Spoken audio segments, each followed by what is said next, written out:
अगर आपको कोई सीधा साधा व्यक्ति दिखे तो उसे मूर्ख समझने की भूल मत करना। वो बंदा समय आने पर किसी को भी धूल चटा सकता है। आज की स्टोरी कुछ ऐसे ही बंदों की है जो सीधे होने के बावजूद भी अपने हक के लिए एक शातिर को धूल चटा देते हैं।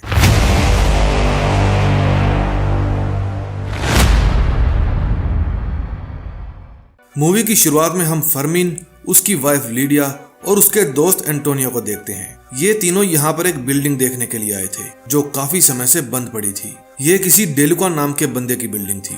ये यहाँ पर कारपोरेटिव बनाने की सोच रहे हैं जहाँ लोगों का अनाज रखा जाएगा और इससे 20 से 30 लोगों को काम भी मिलेगा। फिर वे डेलुका के पास जाते हैं और बिल्डिंग की कीमत पूछते हैं। वो बताता है कि $3 लाख लगेंगे, लेकिन उनके पास इतने रुपए नहीं थे। इसलिए वे ऐसे बंदे इकट्ठा करते हैं जो उनके प्रोजेक्ट में समय और पैसा दोनों लगा सकते हो। पहले वो गोमेज भाइयों के पास जाते हैं। वे उन्हें $12,000 दे देते हैं। फिर वे सफा के पास जाते हैं। वो भी इन्हें $11,000 दे देता है। फिर एक बूढ़ी माता भी इन्हें थोड़े रुपए दे देती है। फिर वे एक और बूढ़े के पास जाते हैं। वो इन्हें $30,000 दे देता है। फिर वे एक पागल मछुआरे के पास जाते हैं। उसका नाम मेडिना था। वो कहता है मेरे नाम से $2,153 लिख लो, बाकी मेरे खाते में डाल देना। फिर फार्मिन कारमैन के पास जाता है। वो पूछती है तुम्हारे पास कितने डॉलर जमा हो गए। फार्मिन बताता है कि लगभग $58,000। फिर वो बताती है कि अपने पिता की मौत के बाद उसका बेटा तय नहीं कर पा रहा कि उसे जिंदगी में क्या करना है, इसलिए वो ज्यादा शराब पीने लगा। अगर तुम उसे अपने साथ रखो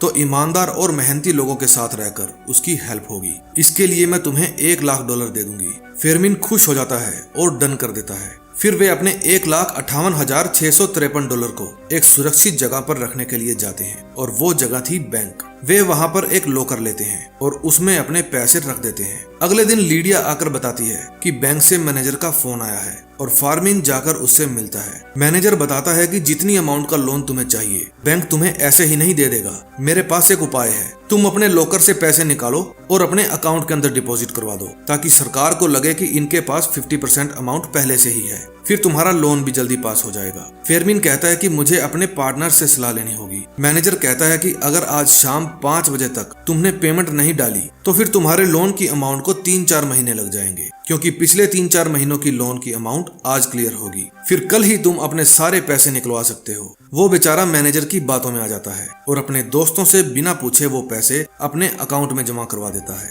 अब वो मूर्ख से महामूर्ख बन गया था। अगले दिन जब वो पौधों में पानी दे रहा था तो लीडिया फिर से उसे आवाज लगाती है और न्यूज सुनकर उन्हें पता चलता है कि किसी ने उनके बैंक के साथ फ्रॉड किया है। सभी लोगों के खाते में जितने भी रुपए थे पता नहीं वे कहाँ चले गए। पुलिस को अभी जांच में कुछ भी पता नहीं चला है। ये सुनकर फार्मिन को चक्कर आ जाते हैं। वे दोनों जाकर सारी बात एंटोनियो को बताते हैं। एंटोनियो कहता है कि मैं सबको समझा दूंगा। फार्मिन कहता है नहीं, सब लोग मुझे फ्रॉड समझेंगे क्योंकि मैंने बिना बताए सारे पैसे अपने अकाउंट में डलवा दिए थे। एंटोनियो कहता है कि तुम जाओ, मैं संभाल लूंगा। लेकिन साफा फेरमिन के घर आकर उससे लड़ने लगता है और कहता है कि मैं बैंक को नहीं तुम्हें जानता हूँ, मैंने पैसे तुम्हें दिए थे। लीडिया उसे गन दिखाकर वहाँ से भगा देती है। बैंक के बाहर भी सब लोग इकट्ठा हुए थे जिन जिन के साथ फ्रॉड हुआ था। रात को फेरमिन और लीडिया बेलाउंडो के घर जाते हैं। वो उन्हें बैंक में काम करने वाले एक लड़के से मिलवाता है जो उसी का रिश्तेदार था। वो बताता है कि उस दिन जब तुम बैंक से बाहर निकले तो बैंक मैनेजर ने माझी नाम के एक बंदे को बैंक बुलाया था। फिर उन दोनों ने ही मिलकर बैंक के सब लोगों के साथ फ्रॉड किया है। अगले दिन वे जाकर मैनेजर से बात करने की कोशिश करते हैं, लेकिन मैनेजर उनकी बात नहीं सुनता और वहां से चला जाता है। उनको समझ नहीं आ रहा था कि वे क्या करें। फेरमिन ड्राइव तो कर रहा था लेकिन उसका ध्यान नहीं था, इसलिए उसका एक्सीडेंट हो जाता है। फिर वहां पर फेरमिन का बेटा रोड्रिगो आता है। उसे पता चलता है कि उसकी मां नहीं रही।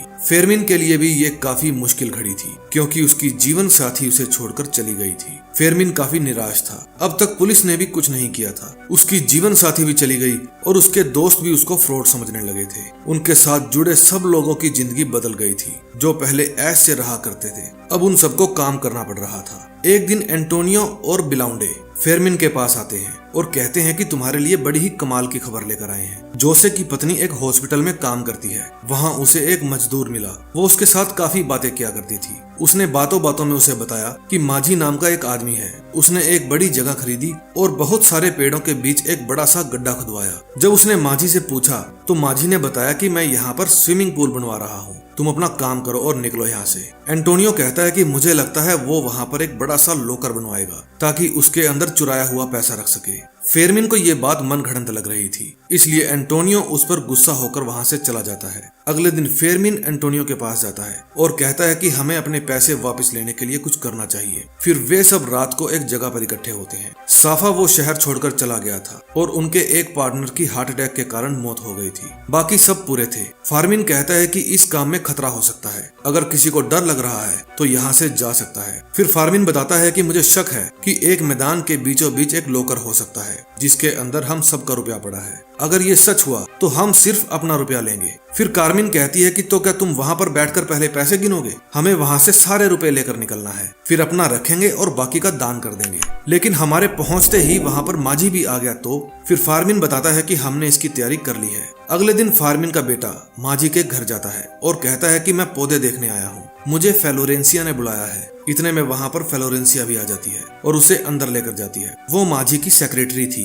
वो पूछती है कि पक्का तुम कोई पैसे नहीं लोगे? रोड्रिगो कहता है कि नहीं, ये एक फ्री जांच है, हमारी कंपनी नई है इसलिए सबको फ्री ट्रायल दे रही है। उधर वे सब भोले लोग माझी के खरीदे हुए लैंड के पास पहुंच जाते हैं। फिशरमैन अपने मुंह पर स्याही लगा रहा था जैसे कोई जंग लड़ने जा रहा हो। ये बूढ़े और मूर्खों की सेना थी। वे चलते चलते उस जगह पर पहुंच जाते हैं जहां पर वो गड्ढा खुदवाया गया था, लेकिन उसके आसपास फेंसिंग लगी हुई थी जिसको छूते ही माझी को एक कॉल आती है, यानी अलार्म सिस्टम। जब फार्मिन फेंसिंग के अंदर जाता है तो माझी के फोन पर अलार्म बजने लगता है और वो भागता हुआ लोकर की तरफ जाने लगता है। उसे जाते देख रोड्रिगो कहता है, मैं अपनी कैंची कार में भूल गया हूँ, बस अभी लेकर आता हूँ। और वहाँ से साइड पर जाकर कैरमिन के बेटे को फोन करता है कि माझी तुम्हारी ही तरफ आ रहा है। उधर फार्मिन को पत्ते हटाने पर वहाँ एक लोकर नजर आता है, लेकिन इतने में उनका आदमी चिल्लाकर उन्हें बताता है कि अलार्म बज गया है और वो बिच्छू गैंग वहाँ से भागने लगती है। माझी भी फुल स्पीड में वहाँ पर आ रहा था, लेकिन माझी के पहुँचने से पहले बिच्छू गैंग वहाँ से निकल जाती है। फिर माझी चेक करता है, वहाँ सब कुछ एकदम ठीक ठाक था। फिर बिच्छू गैंग अपने अड्डे पर जाकर ये प्लान बनाती है कि उस लोहे के दरवाजे को खोलेंगे कैसे। तभी कार्मेन का बेटा कहता है, हमें माझी के दफ्तर में उस अलार्म का बिल मिल सकता है जिससे हमें पता चल जाएगा कि वो अलार्म कहाँ से लगवाए गए हैं। फिर हम वहाँ पर जाकर पूरी डिटेल निकलवा लेंगे कि इसको खोलते कैसे हैं। रोड्रिगो फिर से माझी के घर जाता है। उसका ऑफिस घर में ही बना था। उस दिन माझी बहुत टेंशन में था और कहता है कि बैंक मैनेजर की मौत हो गई है, उसके घर में कोई गैस लीक कर गई है। फिर टेंशन में वो वहाँ से चला जाता है। फ्लोरेंसिया भी वहाँ से ये कहकर चली जाती है कि मैं अभी थोड़ी देर में आ रही हूँ। फिर रोड्रिगो ढूंढता है और पता लगा लेता है कि उसने अलार्म सिस्टम कौन सी कंपनी से लगवाया है। फिर वे उस कंपनी में जाते हैं और कहते हैं कि हमें भी एक अलार्म सिस्टम लगवाना है, आप हमें थोड़ी डिटेल दो। वो आदमी बताता है कि ये अलार्म बिजली चले जाने पर भी 48 घंटे तक बैटरी से चल सकता है और मुझे नहीं लगता कि लगातार 2 दिन तक बिजली जा सकती है। रात को वे सारे बंदे बैठकर मीटिंग करते हैं, लेकिन किसी को कुछ भी समझ में नहीं आता कि क्या करना चाहिए। फिर रात को फेरमिन को एक फिल्म का सीन याद आता है और वो सभी को इकट्ठा करके वो फिल्म दिखाता है। उसमें एक चोर म्यूजियम में चोरी करने जाता है और बार बार अलार्म बजाकर छिप जाता है। बार बार चेक करने पर भी जब वहाँ पर कोई नहीं मिलता तो वे तंग आकर अलार्म को बंद कर देते हैं। ऐसा ही सीन बड़े मियाँ छोटे मियाँ फिल्म में भी था। फिर वे सब इकट्ठा बैठकर अलार्म बंद करने का प्लान बनाते हैं। कार्मेन कहती है कि वो अलार्म कभी बंद नहीं करेगा। फेरमिन कहता है कि हमें विश्वास दिलाना होगा कि उसके अलार्म की बैटरी खराब हो गई है और फिर वो बैटरी पर अलार्म बंद कर देगा तो उसकी बिजली की तार काट देंगे, इससे अलार्म नहीं बोलेगा और हम चुपचाप अपने काम को अंजाम दे देंगे। फिर वे मेटल डिटेक्टर की मदद से एक जगह का पता लगा लेते हैं और गड्ढा खोदकर वहां से तार को काट देते हैं। जब 24 घंटे बाद अलार्म की बैटरी 50% रह जाती है तो माझी को पता चल जाता है, इसलिए वो चेक करने के लिए अपने लैंड पर जाता है। उसके वहां पहुंचने से पहले वे तार को फिर से जोड़ देते हैं और माझी चेक करता है कि लाइट भी है लेकिन बैटरी 50% डाउन हो गई है। उसे कुछ समझ में नहीं आता। फिर वो उसी आदमी को बुलाता है जिससे उसने अलार्म फिट करवाए थे। वो चेक करके बताता है कि सब कुछ बिल्कुल ठीक है। बाहर जाकर माझी उस बंदे को धमकाता है और कहता है कि अगर तुमने इस जगह के बारे में किसी को भी बताया तो मैं तुम्हें गोली मार दूंगा। फेरमिन दूर खड़ा होकर उन्हें दूरबीन से देख रहा था। फिर माझी खंबे से तार भी चेक करवाता है। वो आदमी कहता है कि शायद वोल्टेज कम ज्यादा होगी, इसीलिए शायद बैटरी का सेंसर खराब हो गया है। शायद अलार्म तभी बार बार बोलता होगा। अगर तुम कहो तो मैं मशीन को उतार कर ले जाता हूँ, लेकिन ठीक करके वापस लगाने में 2 हफ्ते लग जाएंगे। माझी मना कर देता है। फिर वो आदमी कहता है कि अगर अब की बार प्रॉब्लम हो तो तुम उसकी बैटरी बंद कर देना, लेकिन बिजली पर वो अलार्म सही चलेंगे। बिच्छू गैंग फिर से इकट्ठी होती है और फार्मिन कहता है कि हमारा पहला स्टेप काफी दमदार रहा, हम कल फिर उसे परेशान करेंगे। अगले दिन वे फिर से उसी तरह से माझी को परेशान करते हैं और ये सिलसिला रात तक यूं ही चलता रहता है, लेकिन वो बैटरी को बंद नहीं करता। फिर कई दिनों तक ये सिलसिला दोहराया जाता है और तंग आकर माझी उस बैटरी को बंद कर देता है। उस रात मौसम बहुत खराब था और शहर में एक अमीर इंसान की मैरिज एनिवर्सरी की पार्टी भी चल रही थी। माजी वहीं पर गया हुआ था। फिर उस रात पूरी बिच्छू गैंग भी इस काम को अंजाम देने के लिए अपनी तैयारी कर रही थी। उनका प्लान उस रात पूरे शहर की लाइट बंद करना था ताकि माजी को शक ना हो कि सिर्फ उसकी लाइट गई है, और ये दोनों मूर्ख ये काम अपने जिम्मे लेते हैं। फिर एंटोनियो एक जेसीबी लेकर सड़क के बीच में खड्डा खोद देता है। उधर वे दोनों पागल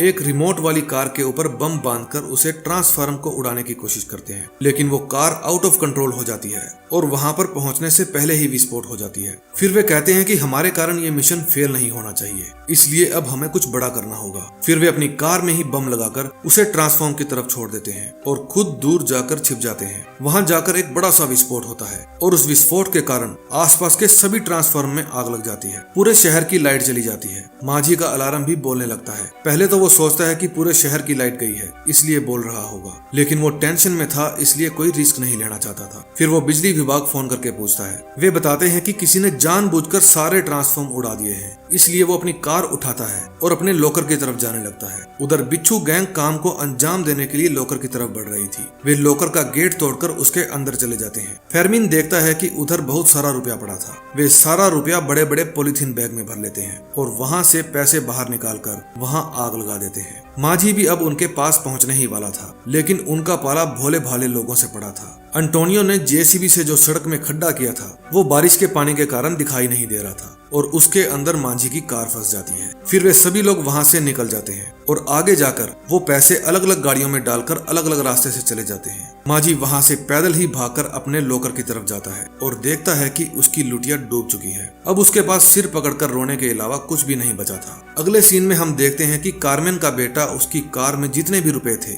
सारे लेकर वहां से भाग गया था। अनुमान के अनुसार उसकी कार में $2 करोड़ थे। वो वहां से चला गया और कभी लौटकर वापस नहीं आया। लेकिन फेरमिन ने जो सपना लीडिया के साथ मिलकर देखा था वो उसने लीडिया के जन्मदिन पर पूरा कर दिया था। लगभग 57 लोगों को यहाँ पर नौकरी मिल गई थी। वादे के मुताबिक उन्होंने अपने रुपए रखे और बाकी के रुपए दान कर दिए। अब इसी से आप अंदाजा लगा सकते हैं कि ये लोग कितने सीधे थे। दोस्तों, पहले तो मैं इस मूवी को ड्रॉप कर रहा था क्योंकि इसमें करैक्टर बहुत ज्यादा थे, लेकिन इससे एक अच्छी कहानी छूट जाती। आप मेरी मेहनत के बदले वीडियो को लाइक और चैनल को सब्सक्राइब कर सकते हैं। मैं आपसे मिलूंगा नए दिन नई स्टोरी के साथ। तब तक के लिए love you, tata, bye bye.